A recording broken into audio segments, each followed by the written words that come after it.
Hey everyone, how's it going? And welcome back to Citywide Blackout, your home for music, movies, and more. I'm your host, Max Bowen. Horror fans, keep it right here because this one is not to be missed. Author Nick Roberts and I talk about his soon-to-be-released book, The Exorcist House, available through Crystal Lake Publishing. In this episode, we look at the different types of horror and which ones Nick prefers to write in. He talks about the research needed and how he makes his book stand out among similar titles. Nick's already got one book out, Anathema, and we look at how the first novel informed the writing of the second.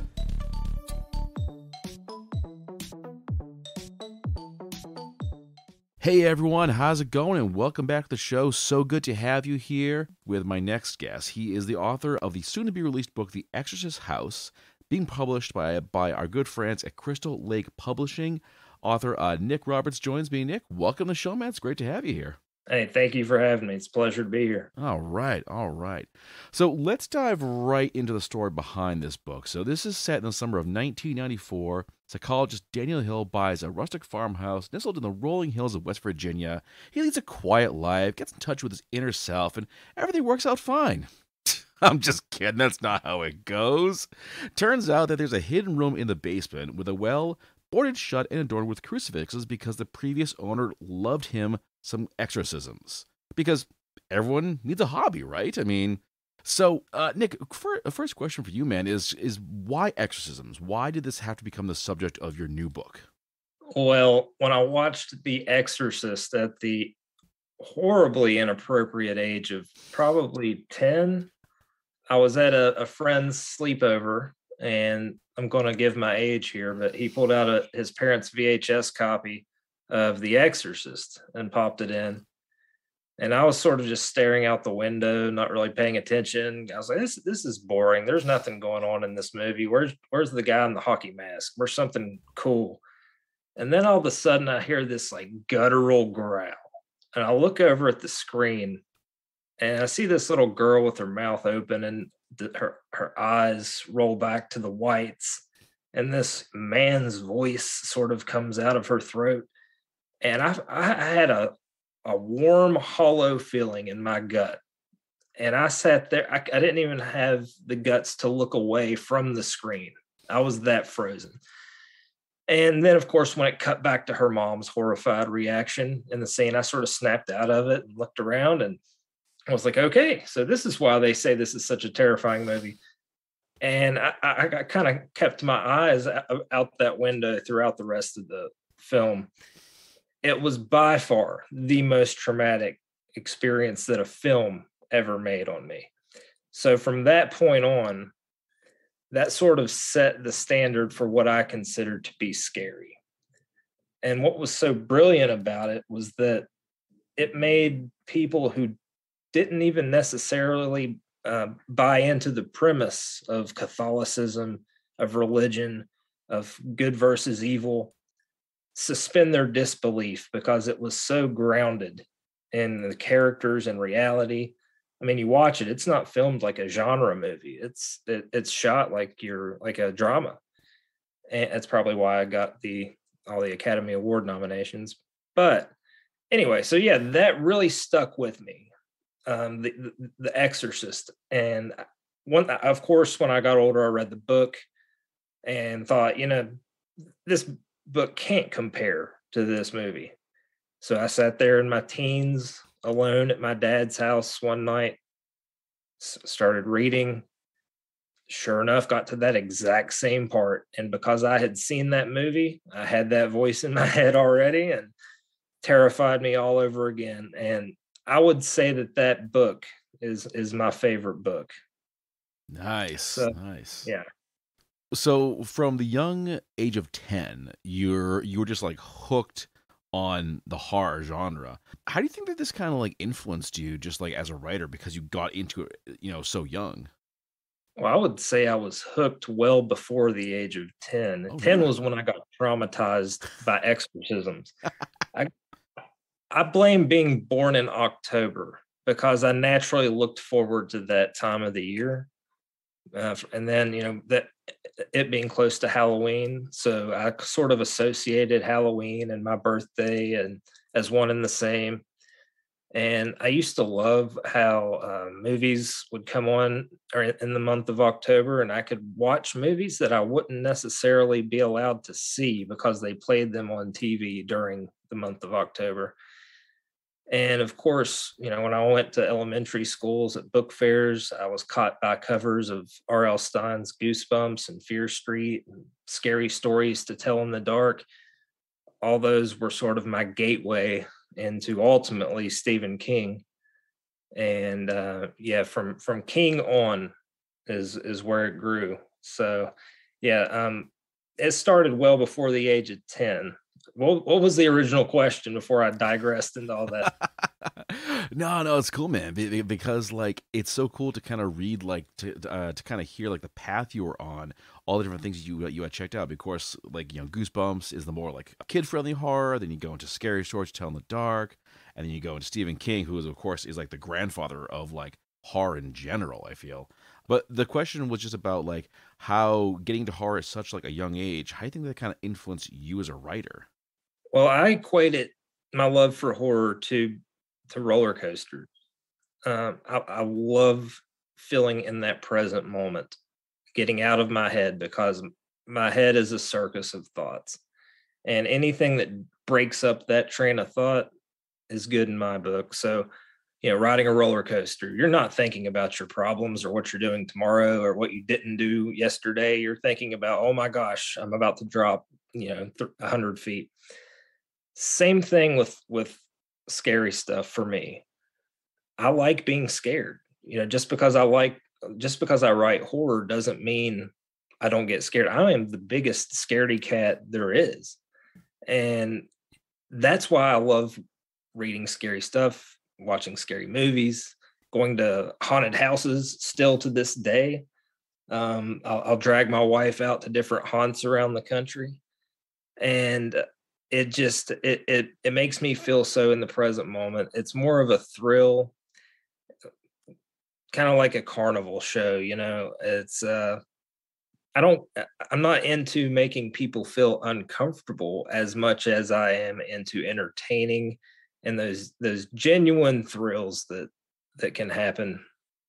Exorcisms, certainly a lot of books written about them. So it's not like a brand new topic, but how do you approach it in a way that can kind of make your book stand out from the others? Sure, yeah, that was my biggest holdup. That's why my first novel was not about an exorcism. I'd seen I mean, I'm sure you've seen all the different exorcism movies that have been made. They've adapted the original movie a couple of times or made sequels of it. And I would say that that's what kept me away from it. But my initial goal with my second novel didn't necessarily have to do with an exorcist in its genesis. I grew up, in southeastern West Virginia, and my uncle or my cousin, he's a little bit older than me, so I always referred to him as my uncle, but he's my cousin, and he had a farm, and he had this nice little farmhouse on this rolling land.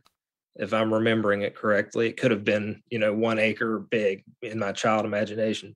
But he had animals. There's a forest surrounding the place, and I just thought even then that would be a cool setting for a spooky story, a farmhouse.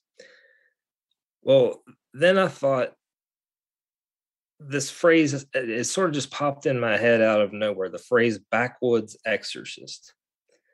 And I think where it came from, I'm a high school English teacher, and I was teaching Sherlock Holmes to my 10th graders. And we were reading The Hound of the Baskervilles. And one of the characters was a sort of a backwoods country doctor. He would, travel from farmhouse to farmhouse, treating various ailments as best he could with his limited amount of supplies. And that phrase, well, what if there was an exorcist that had to function that way?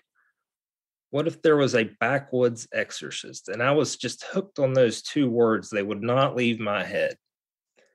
But I needed some other sort of thread to sort of connect it into a narrative. I had a basic premise, backwoods exorcist, creepy farmhouse. but I needed that extra thread, and that's where the family of the main characters and the problems, the demons, you might say, that they bring into the narrative. How would you say their demons compare to the actual demons that they're going to encounter in the book? Well, if I were in their situation, I would much rather be dealing with things like infidelity and anger issues than creatures crawling out of the well in the middle of the night. Good point. But yeah, without giving too much away, I will say that they reflect one another. At least I intended them to reflect one another. Okay. Now, in some of these exorcism books and movies, and I won't say which ones, they're out there, but they are very much, monster focused. It's all about the scares and the jump scares and the everything else's. Would you say your book is like strictly like a horror book, or is it a little more than that? Well, of course, I strive to make it a little more than that. And again, that's because of my experience reading The Exorcist, not necessarily watching the movie, but when I went back and read it as a teen, that it was almost a spiritual experience. And I say that because the average teen, and I know this because I'm a teacher of high schoolers, doesn't go around questioning reality and the purpose of why we are all here and spiritual and existential issues. When I read The Exorcist, it made me think about that kind of stuff. Now, it's not like I bought into Catholicism or anything like that, but what happened was I was pondering these deeper ideas, not to mention that it scared me to death. So it entertained me and it made me think. So those are my two primary goals as an author. Filmmakers like Jordan Peele, he knocks it out of the park. And by the way, I can't wait for his new movie to come out. Oh yeah, I have seen so much like in-depth analysis of the trailer for Nope. It's like Oh yeah. it's like I'm pretty sure like the JFK assassination didn't get this much attention. People are just like picking apart the tiniest like little things. So just talking about that, talk about like the kind of stuff you grew up reading. What would you say is your like genre of choice when like within horror? Lately, I've gotten really into folk horror, Hmm. and I would say supernatural, but supernatural in an ambiguous way. I'm more of the audience that will get creeped out by something that makes my mind fill in the blank. I have nothing against the gross out, the splatter, the gore. There are quite a few shocking scenes in my work, and I had people who read my first novel say that they had to stop at one point. and Ooh. but I what resonates with me is those disturbing things that when you shut the book and you sit there and think about it, and then you might even still be thinking about it a day later. So I like books like that. And I just read one, The Collector by John Fowles. Have you read that Haven't or read heard it about it? yet. Heard of it though. It's definitely on my list. Okay, so well, I don't want to spoil it for you, but between that and books like The Factory, um, Pet Cemetery, these those are the ones that really stuck with me. And it was, especially with Pet Cemetery, that I think that was the first time I realized that I'm going to die one day. It really made me question mortality, you know? And that was shocking, but it's also a bit cathartic. So yes, I love entertaining horror. I love to read. Of course, I'll read anything Stephen King puts out or Clive Barker. But yeah, I like to go for what creeps me out rather than what would shock me. I get you. Yeah, I'm kind of the same way because I'm a big fan of the works by Brian Keene and Bentley Little, and I think both achieve that same thing. They create that very creepy atmosphere as opposed to like the jump scares on like page like 220 and so forth. So I definitely appreciate like the atmospheric horror, the kind of thing where you stop reading and think, okay, it wasn't real, it wasn't real, but what if it was? Fuck, I can't sleep now. Yeah. Have you ever read a book and gotten a jump scare out of it? A Um, legit like gasp.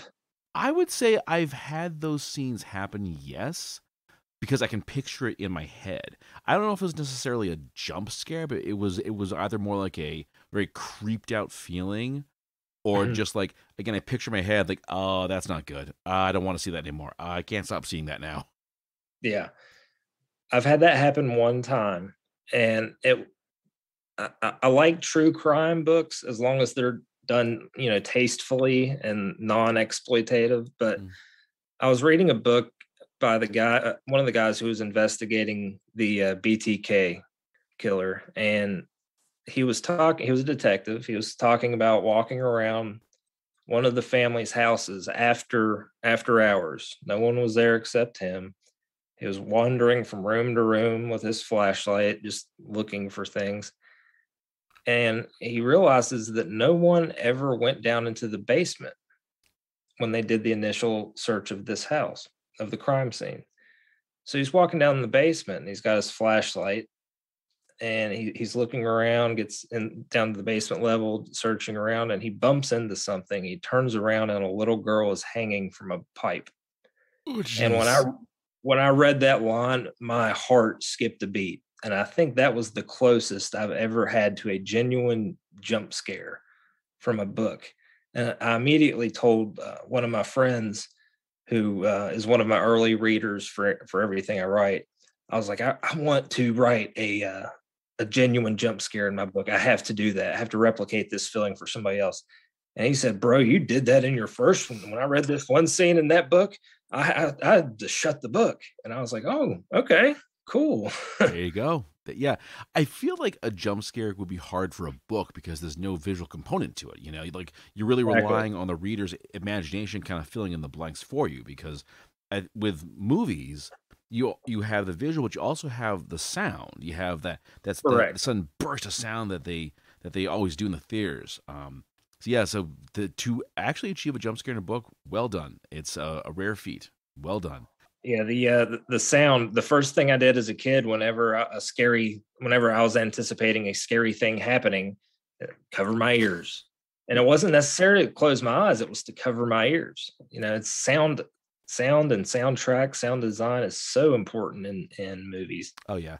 I was going to say try watching The Shining on mute and see if it's still scary, but I know it would still be legit terrifying. Yeah, yeah. But you're right. I mean, there are like some movies. If you were to watch them muted, you'd be like, oh, this is kind of spooky, I guess, but not so much. Yeah. Um, but back to your book. Of course, exorcisms, topic which has been explored a lot before. What kind of research do you have to do to become really familiar with them? I looked up this book called the Basic Rites of Exorcism, and it's a book that's still used in certain colleges in Rome and in the Vatican. They still teach exorcism courses to this day, and I was fascinated by that. Now, as far as like consulting with an actual priest or anyone that has performed an exorcism, no, I did not do that. But there are religious and biblical components that I had to meet with a pastor and run by, and he definitely helped answer a few questions with that. But yeah, I did want the exorcism ritual itself to be the exact same thing that one would do in real life. Hmm. What would you say are some of the misconceptions that you know people have about exorcisms in general? Misconceptions. Well, I would say that exorcisms in real life probably get their power from the power of belief. I'm not one who believes a man can walk into another room and cure someone of demons. That's just not my belief system. But I do believe that if that person writhing around on that bed believes that they're possessed and they believe that this person can cure them of this possession, that could happen. So I'm into the psychosomatic aspect of it more so than the actual demonic possession side of it. also I did want to avoid all the cliches that we've seen 1,000 times. Yeah, I get you. I get you. Um, Speaking of the psychological aspect of this, of course, Daniel Hill, your main character, he is a psychologist. How does he approach this whole thing, given that he's like a man of science, so he probably really relies on like evidence and data and numbers? So that's interesting that you have that perspective. It was not by it wasn't a coincidence that I just happened to pick a psychologist as my main character. Well, I would say he's a co-main character. The married couple, they are the protagonists. But Daniel Hill, as a psychologist, is fascinated with the mind, the inner workings, and his wife is a high school science teacher. So I sort of had her be that voice of skepticism and reason, while Daniel gets consumed on uncovering these mysteries of what's going on in this house and kind of descending into this rabbit hole of madness and paranoia. He's contrasted by his wife, who needs to see what's going on and doesn't see what Daniel sees. And then once they all start, the daughter included, once they all start to experience events in the house, then that's where the structure, even in the novel, really starts to make you. Well, it was my intention to make the reader question their reality. I wanted them to be so invested in these characters first and foremost. And I had to establish scares early on, and I had to build character early on, or else people aren't going to make it past chapter 2. So once I fully described and defined and brought these characters to life as best I could, then I would introduce them to the supernatural elements. Because when I'm reading or watching something and I'm so invested in a character and something, and then they're put in peril, I'm that much more on the edge of my seat. And there's a reason why Stephen King can write these doorstop books and spend the first 300 pages just building a world, because by the time you get to page 301 and a demon pops out, you're like, oh my gosh, no, not to these people I love. I don't want anything to happen to them. Please don't. And you have to keep reading. So that was my blueprint with those two characters. But yeah, the contrast between her being a woman of science and him being also a man of the social sciences, but his passion for the inner workings of the mind and specifically mental illness is what is ultimately his doorway into possibly believing that there could be something supernatural going on. I think that one of the big differences between good horror and bad horror is that good horror has characters where you actually care what happens to them. You don't just like, oh, well, cannon fodder, who cares? They're dead. Move on. But did it take you a while to get your characters to the point where you felt they were ready for the actual writing process? Yeah. So I'll typically not so much have a physical idea of what they look like, but I might start off with a profession, or I might start off with just a random quirk or a dark past or something like that. But what really brings them to life is when I get two characters in a room talking. If I can facilitate that, they sort of draw themselves. Nick's backs out of the conversation at a certain point, and I'm just on autopilot. And the further I get into the novel, obviously, the more I know these characters, and hopefully it doesn't sound like me trying to write like a female science teacher or me trying to write like a psychologist. It sounds like a legitimate person. So yeah, I try to let that evolve naturally, because on my first book, I went into that one with such fully formed characters, because it was such a very take the time to, create a character outline before getting to work. Okay. This is your second book, your first one, Anathema, released in 2020. Was writing The Exorcist House any easier because you've had the previous experience putting out a novel? Yes. You're not the first person to call it anathema, by the way. Oops, what is it called? Anathema. Ah, dang it. All right. Anathema, got it. So I've been kicking myself ever since giving it that title because nobody can pronounce it. No one knows what it means. It's just a weird, odd word. And when you go to recommend this book to your friend, you're like, oh, I read this book by Nick Roberts. It was called something, but I don't remember, some big word. So yeah, but with anathema, more than anything on the first book, I learned discipline. I had graduated college with a bachelor's in English, and quickly realized that there aren't too many jobs out there that you can just walk into with an English degree and land. So I decided to get my master's in teaching, and I'm nearing the end of getting my doctorate in leadership studies. But it was somewhere in that process, I said, you know what? I got into English because I like creative writing. I've been doing it my whole life, more half-heartedly, never fully committed to it. So I was working as a teacher on permit, meaning I didn't even have my full license yet. And I finished that first year of school, and summer rolled around, and I was like, wow, okay, I'm still getting paid, sitting at home, kind of twiddling my thumbs a little bit. I'm going to write my novel. If I don't do it now, I'm never going to do it. So I randomly Googled how long should a horror novel be? Because I didn't want to go by Stephen King standards and say, hey, he had to earn the right to put out a 1,400-page book. So the answer I got was between 80 and 90,000 words.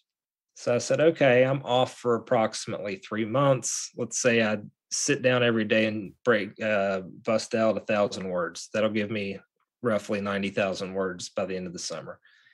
And that's what I did. And it was at times, I was elated. I couldn't believe what I just put to paper. Other times I felt like I wrote myself into plot holes that I had no way out of, and I would go into deep depression and make everyone else in my house miserable until I found my way out of that problem. It's a terrible feeling to get 200 pages into a book and realize I just wasted 2 months of my life doing this. And that's where I think a lot of people may talk themselves out of it and forget about the initial passion of the project that got you to sit down and start. So yeah, that discipline is really what I got from writing Anathema. I stuck to my plan, wrote that book, and thought that was going to be the hard part. But yeah, getting it published, that was the trickier part. Yeah, it always is. It definitely is. And we're definitely going to talk about that in a bit. But I want to ask about talking yourself back into writing. How do you sort of get yourself away from those feelings of, oh, I've wasted X amount of days. This is going nowhere. What am I thinking? I update my friends and family, and now I've developed a few readers that follow me on social media. I update them with progress. So when I started Anathema, my first book, I literally made a post. Hey, I'm beginning a novel today, and then I'd say, just reached 20,000 words today, and keep them following along with me. So to stop, it was a 100% pure ego thing that was like, I have told all these people that I'm going to write this thing. If I stop now, I'm just going to look like a big loser. And, whether it's good or not, I'm going for broke, and I'm finishing this thing. So yeah, I told on myself early on, and it's an ego thing. So that's that's my answer. I let others hold me accountable, basically. Yeah, but I think that's a really good approach to take, because if you tell the whole world you're doing something, it gives you that extra incentive to say, well, I told them I'm doing it. I guess I better go ahead and do it. And also, I would get comments from friends I grew up with, from people I hadn't talked to in years, say, hey, I remember when you used to write things. I'll buy this thing when it comes out. And I had, a bunch of little cheerleaders along the way that would keep me going. So that was nice. Cool, cool. Now, did you work with an editor or a team of beta readers? I did with, I have some beta readers. with the first book, with Anathema, it was published through J. Ellington Ashton Press, a very small publishing house, and they had one editor. He went over it, didn't catch everything, and but I'm grateful. They gave me the opportunity. They put my work out there. They did their best, and that was my limited experience with working with an editor and a publisher. Okay. It's been 100% completely different with Crystal Lake. Yeah. I was really curious as to how you met the team there. The next summer after writing Anathema, I had, of course, my next free summer, and I said, all right, time for novel 2. And I sat down, cranked out The Exorcist's House, which originally it was not called The Exorcist House. It went through several different names, all of which were making the same mistake as my first book. These pretentious long words that you had to look up to understand. So I was like, I kept like Pandemonium was the running one for a long time, but then I looked and saw that there's hundreds of books called Pandemonium. Plus, we just went through a pandemic, and I don't want that subconsciously affecting someone like, hey, I don't want to read about a pandemic. But The Exorcist House, I was like, okay, I'm writing about an Exorcist house. Wait, I'm going to stop right there. Exorcist House. That could catch people's eye. People searching for The Exorcist might come across my book, let's do it that way. But yeah, so I drafted that first manuscript of it, and I just went online and we're looking for publishing houses that were accepting unsolicited manuscripts. I sent it out to several agents and got several rejection letters. I got some that said, hey, we love this part, improve on this, send us more of your work. And that was encouraging. But Crystal Lake got back to me and they said, we love this. The problem is we're so backed up right now that this won't come out until midway into 2022. And it was, over a year and a half. And I was sitting there thinking, we were in the middle of a pandemic, and I said, this might be a bit of a godsend, because if I try to get this thing put out in the next 6 months and we're still on lockdown and wearing masks and quarantine, there's not going to be any book signings. There's not going to be any promotion. It's all going to have to be online. And, I said, okay, let's roll with the 2022 release date, because Anathema was released March 2020. So as it made its debut with COVID. So I had so many engagements lined up. I was going to speak at the West Virginia Book Fair, and it all got canceled. But it's still sold relatively well, just by word of mouth and social media, and ended up the next year getting nominated for debut novel of the year by the Horror Authors Guild, and I was blown away by that. And then it ended up winning that award. So, it's pretty amazing when I sit back and think about it. That at that point where I was getting ready to write that first novel, not knowing if anyone would care, not knowing if it would be any good, to having it get picked up, to having it win an award, and then to have an even bigger publishing house pick up my next work. It's this gradual climb, and I love writing, so it doesn't feel like work. And as long as I'm writing, I have all the faith in the world that it's onward and upward. Exactly. And you get to introduce yourself as Nick Roberts, award-winning writer. Yeah, there's always that. I mean, that's like just perfect, like right there. It's like, yeah, Nick Roberts, award-winning writer, no big deal. Yeah, business cards, man. Story. Business cards. J. Ellington Ashton, the publisher of Anathema, they actually had to close down. They didn't really survive COVID, so the rights reverted back to me.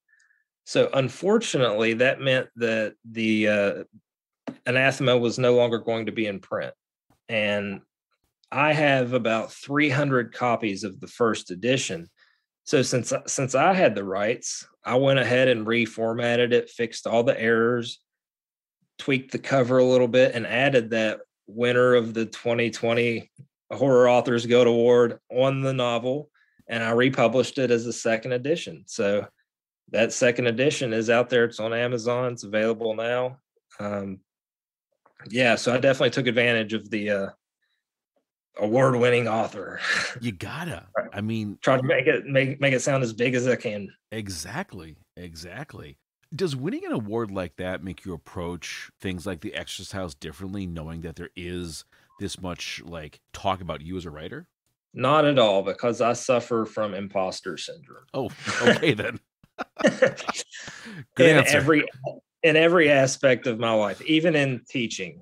I'll be standing there mid lecture and just out of nowhere, I'll be like, what am I doing standing here influencing these young minds of America? I shouldn't be here. I should be the one being taught. And then I'll, snap out of it, get back to it. And even more so with my publishing. And yeah, so winning that award was nice. It was, like I said, another little ego boost, but it didn't make it. I didn't feel like I had to work any less hard on the next one. I feel like I had to work harder, actually. Yeah, David Letterman has a quote that I related to, where he says, I wouldn't want to be a member of a club that would have me as a member. And that mindset is sort of built into the imposter syndrome that I have, but that's okay. Yeah. Keeps me grounded. Exactly. And I think that's really, really key, because I think like there's nothing worse than someone who believes their own hype, to think, yes, I am that awesome. I really am like a pillar of this industry. That's like, I think, the biggest mistake you can make. But I want to pivot a bit and talk about book covers, because of course a good book cover can sell or not sell a book on its own. Your cover is really, really scary as hell. Thank you. Where did the idea come from for this one, though? So Joe, my publisher, he emailed me and asked me, what are your thoughts on the cover? What elements from the novel do you want incorporated? And of course, I sent back a laundry list of themes and symbols and imagery from the text. And he said, okay, well, let's simplify that a little bit and, bear down on a few key things that you want. And I'll tell me, and then based on that, I'll hook you up with who I think is an appropriate artist. So I said, okay, it takes place in the heart of Appalachia. So I want you to see the land. I want you to feel like it's a farm. It's called the Exorcist house. I naturally would like a house at the front and center, but I also want there to be something deeply unsettling about it, but not overtly scary. If you look at the cover of Anathema, I still love it, but it's completely different. It's this out of focus girl with dark hair covering her face, and she's sort of reaching out of the cover at the reader. And it's creepy because it's blurry and it leaves a lot to the imagination, but it's it's not subtle. And I was aiming for classy, subtle, creepy. And he said, okay, I'll look around. And he got back with he found a guy and connected me with him, and I gave him my ideas.